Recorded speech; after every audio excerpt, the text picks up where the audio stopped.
It's Conduit News Radio with Paul Harrell. Folks, joining us now, we have former state representative here in Arkansas, Randy Alexander, is with us. Randy, how are you, sir? Good morning. How are you doing? I'm doing good, Randy. So, talk to us a little bit about now. I mean, I know it's kind of can be a controversial issue among conservatives, but you are a big proponent and are part of the Convention of States organization, are you not? Yes, I am, and I started out like some of the opponents did. I was told that it was a dangerous process.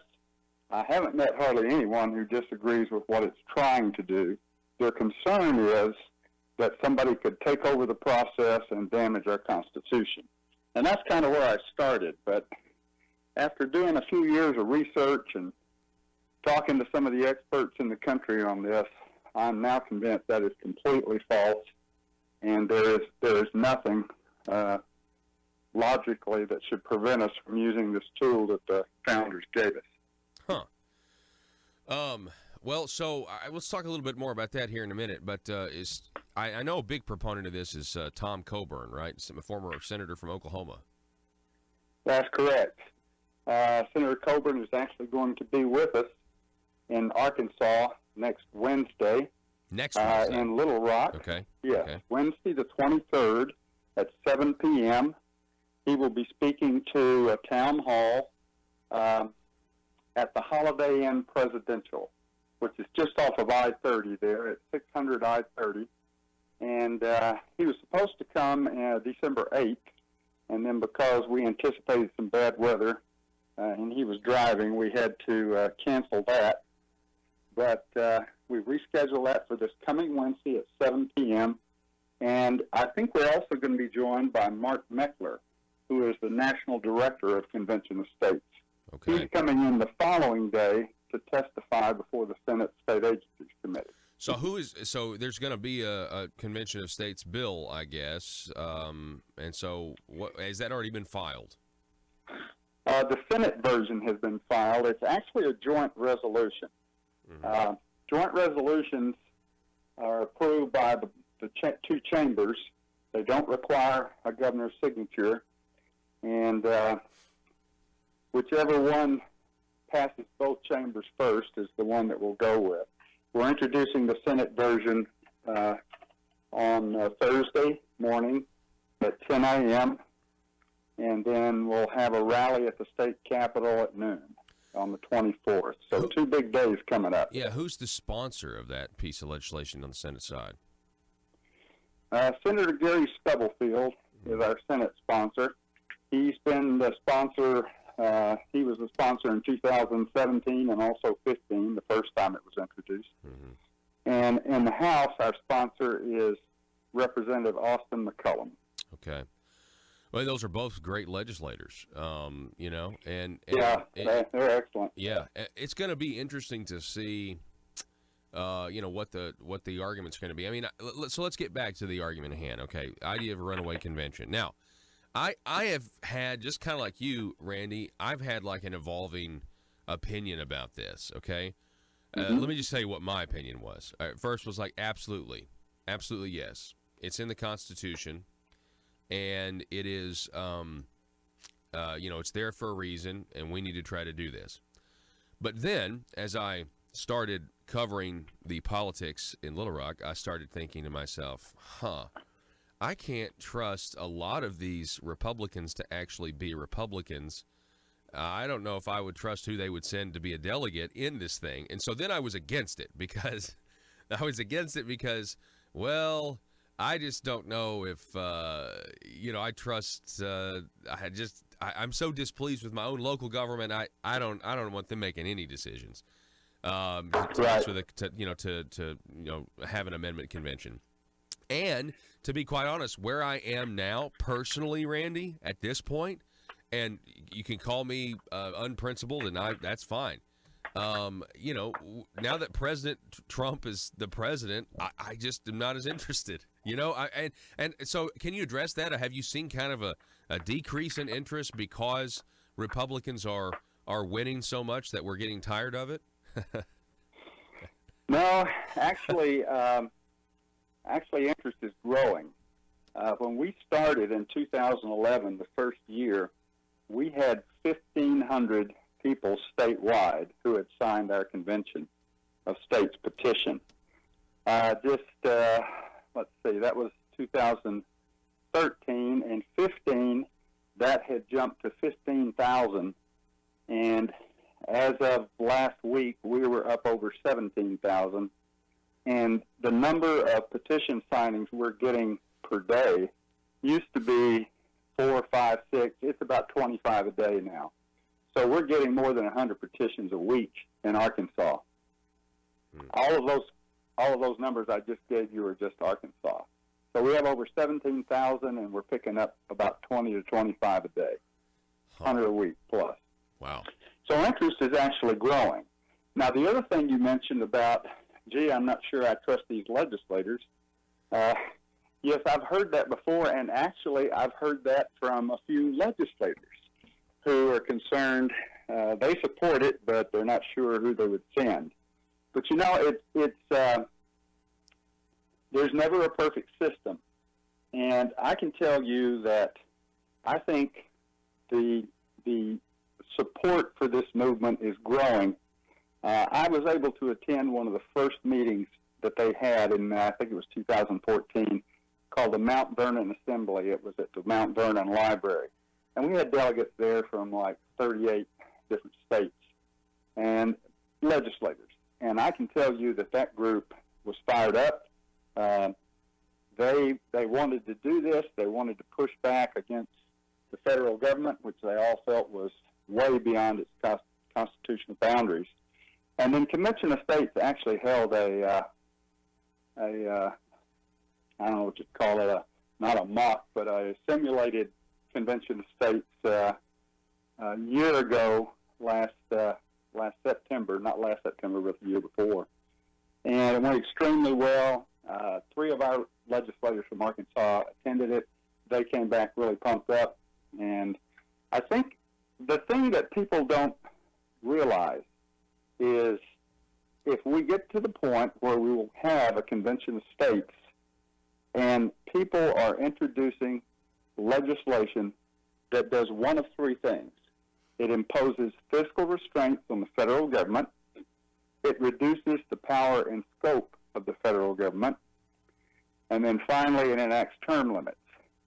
People are excited about that.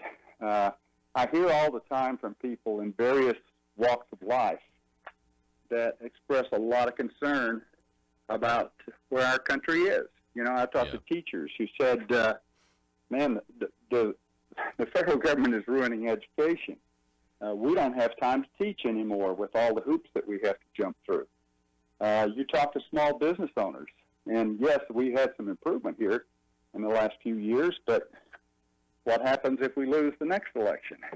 And small business owners talk about how difficult it is to be successful with all the regulations that some bureaucrat in Washington who knows absolutely nothing about the business they have is making decisions that they have to follow. Yeah. And then parents and grandparents, you know, right now our national debt is up to, I believe it's $60,000 a person. And that's not a voter. That's every man, woman, child, infant in the United States. So my son and his wife and my 3 grandsons combined, their portion of the national debt is $300,000 today. And as we all know, it's going up every day. There's a lot of reasons people are concerned about this and are ready to get on board. Well, and you know, you have the inaction. You do have the inaction of Congress on some of these issues, or at least the gridlock goes. You know, the idea that Congress is going to, you know, ever vote for term limits is not. That's just never going to happen. No. But so let me ask you this though. The people who are concerned about a runaway convention, wasn't that what the first one was in 1787? No, and that's a common misperception. There are 2 myths that go around related to the first convention. One is that it was a runaway because they were only supposed to amend the Articles of Confederation, and the other was that it was improperly passed because it took a unanimous vote, people say, to pass it, because back then the different 13 states functioned like sovereign nations. But they didn't amend the Articles of Confederation, did they? They didn't actually do that.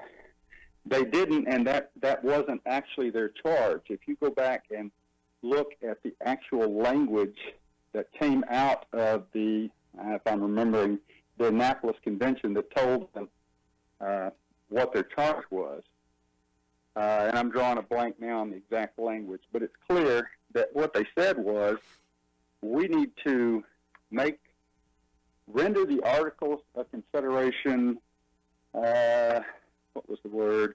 I'm sorry, I'm drawing a blank. No, it's okay. I understand. But the bottom line is, if you look at the actual historical record, and we have that, they did not, we do not have an illegitimate constitution. They followed the orders. And as far as the unanimous vote that's required, they voted unanimously to accept a lower threshold for adopting a constitution. So I think they went from 13 to 9, if I remember correctly. But they followed the process, and it is that myth, ironically, was started by liberal progressives who wanted to prevent usage of the Convention of States, because they feared that some of the gains they'd made through the courts and things like that would get overturned. I'm glad that you brought the courts up, Randy. So let's say in a perfect world, by the way, I mean, the fact that we even have the Constitution at all is really, I mean, it's a miracle that we were able to even, form the Union the way we did. So what we're talking about here with the Convention of States, being able to do something like this is a huge historical undertaking, and I think that's why everybody's being so cautious about it.